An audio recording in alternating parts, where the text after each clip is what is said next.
Whether you're new to Story of Seasons Grand Bazaar or a returning player of the series, this early beginner's guide is going to help your first season go smoothly and fruitfully.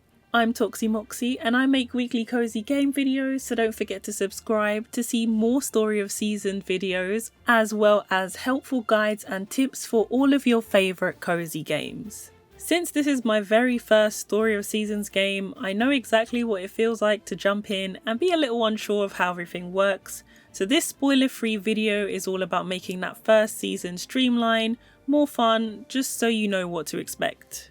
The very first thing you'll be doing is of course creating your character, but don't worry because you can change your actual appearance later. The game throws you into a bazaar almost immediately, but it's more of a practice guided introduction more than anything else. You will be given a healthy amount of products to sell, so you do start the game with a little bit of money in your pocket. At the start you might be a little bit confused as to how to buy your tools and equipment, but you will get a knock on your door almost every day with goodies. Day 2 you get a watering can and a hoe. Day 3 a sickle. Day 4 a hatchet. Day 5 you get your first chicken. Day 6 you get a windmill where you do all your crafting. Day 7 you get your fishing rod, and day 15 you get your glider. Daily habits definitely make all the difference in Grand Bazaar, and establishing them early will help you a lot.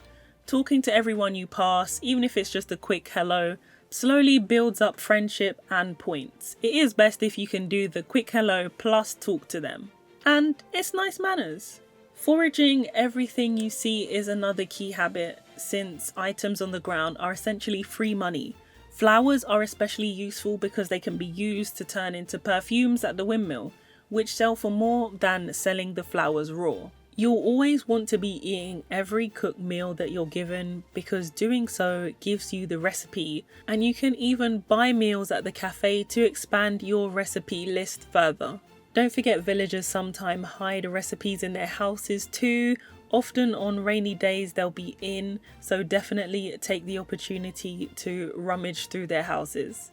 Animals quickly become the heart of your farm, so I recommend buying an additional one as soon as you can. In your first bazaar you have the opportunity to, and I definitely would say cow is a good choice because you can unlock butter and cheese, which are valuable processed goods. Caring for animals quickly becomes part of your cozy daily routine. In the morning you can push them outside to graze, and in the evening you'll ring the bell to call them back inside. Make sure that their feed is topped up, and you can plant for the seeds when the weather is good and they can go outside to eat, so they will be happy. Of course, the farming is a major focus, and stamina management is essential if you want to get the most out of your farm. The jump action is surprisingly helpful because it allows you to hoe, plant, water, or harvest multiple tiles at once, which definitely speed things up. At the same time, stamina drains quickly, so it's important to keep an eye on it. When you're running low, heading to your bath is a great solution. It only costs 30 minutes in game, and it does restore a lot of energy. Cooking is done at your house, and you might notice you can adapt recipes. This is trial and error by adding extra items, so definitely play around with recipes and see what you can make. The windmill is one of the most important features you unlock, and it arrives very early in the game. I like how it streamlines crafting because everything happens all in one place instead of being spread out across multiple stations. The only catch is crafting only works with items in your bag. Storage doesn't count. The bazaar is the centerpiece of the game, so you'll want to get used to it. Each playthrough has its own unique set of trends, so these will change on the first day of every season.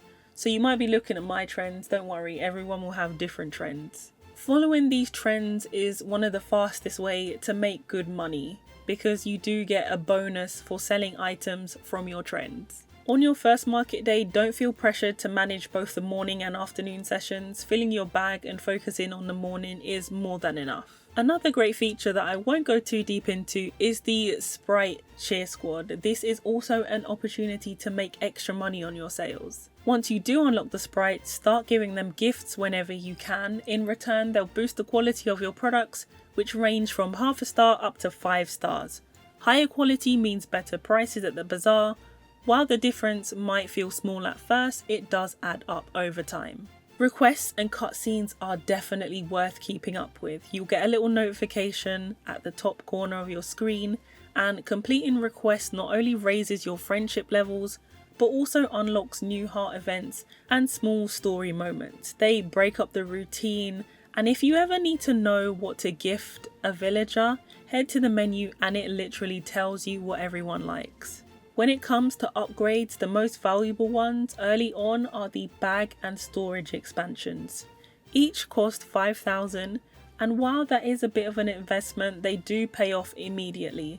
The bag upgrade takes effect right away, while the storage upgrades apply the next day. If you can squeeze, buy a cow early to open the door to butter and cheese, which have strong profit margins.